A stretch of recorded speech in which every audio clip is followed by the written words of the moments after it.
खुद को समय जरूर दीजिए, क्योंकि आपकी पहली जरूरत आप खुद हैं।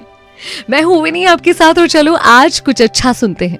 सुनाती हूं एक किसान की कहानी, जिसकी एक घड़ी खो गई थी।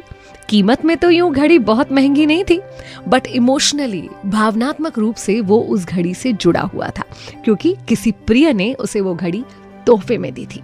अब किसान बड़ी शिद्दत से उस घड़ी को ढूंढ रहा था। उसका अंदाजा था कि घड़ी घर में ही है और हो ना हो उसके कमरे में ही है, लेकिन घड़ी को ढूंढ नहीं पा रहा था।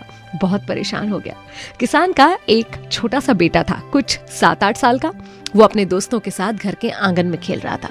जब हार गया, थक गया, बेटे ने पूछा, पापा क्या हुआ? किसान ने बताया, बेटा मेरी घड़ी नहीं मिल रही। उसके बाद बच्चों से मुस्कुराते हुए किसान ने कहा कि अच्छा चलो, तुम सारे बच्चों में से जो मेरी घड़ी ढूंढ के देगा उसे इनाम में एक चॉकलेट मिलेगी। बच्चे बड़े उत्साह से घड़ी ढूंढने में जुट गए। सारे बच्चों ने काफी देर तक प्रयास किया, मगर घड़ी किसी को नहीं मिली। उनको देखकर किसान और निराश हो रहा था कि लगता है कि घड़ी मिलेगी ही नहीं। और बच्चे भी धीरे धीरे हताश और निराश होकर एक एक करके किसान के पास आए और बोले कि नहीं, घड़ी तो वहां नहीं है, घड़ी तो हमें मिल ही नहीं रही। अब किसान निराश होकर बैठ गया और सोचने लगा कि कहाँ गई होगी मेरी घड़ी।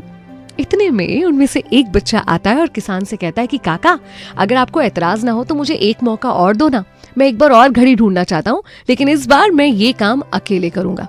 किसान को तो घड़ी चाहिए थी, उसने तुरंत हाँ कह दिया, बोले हाँ जाओ, बिल्कुल प्रयास करो। वो बच्चा अंदर गया और कुछ ही देर में वापस बाहर आ गया घड़ी के साथ। किसान को बड़ा आश्चर्य हुआ, चेहरे पर बहुत खुशी। अपनी घड़ी हाथ में ली और उसने कहा कि बेटा, तुमने ये घड़ी कैसे ढूंढी? क्या किया तुमने जो कोई नहीं कर पाया था? हम सब में से कोई इस घड़ी को नहीं ढूंढ पाया था।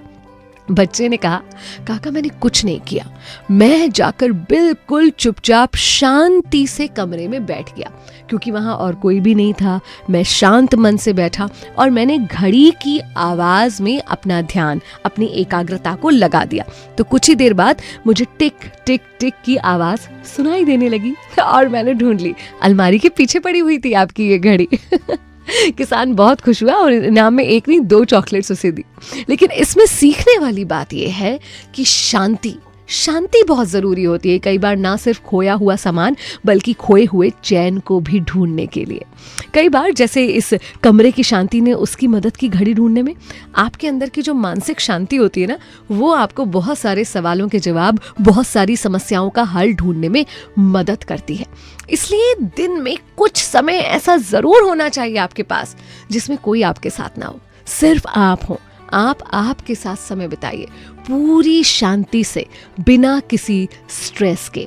खुद को दिया हुआ ये समय आपके दिन का सबसे अनमोल समय बनेगा और आपके बहुत सारे अनसुलझे सवालों के जवाब भी आपको देगा। याद रखिए, आपका सबसे बड़ा मददगार कोई है तो वो आप खुद हैं। आपकी सबसे बड़ी जरूरत कोई है तो वो भी आप खुद हैं। खुद को इंपॉर्टेंस देना शुरू कीजिए। 94.3 माय एफएम से मैं विनी। चलो आज कुछ अच्छा सुनते हैं।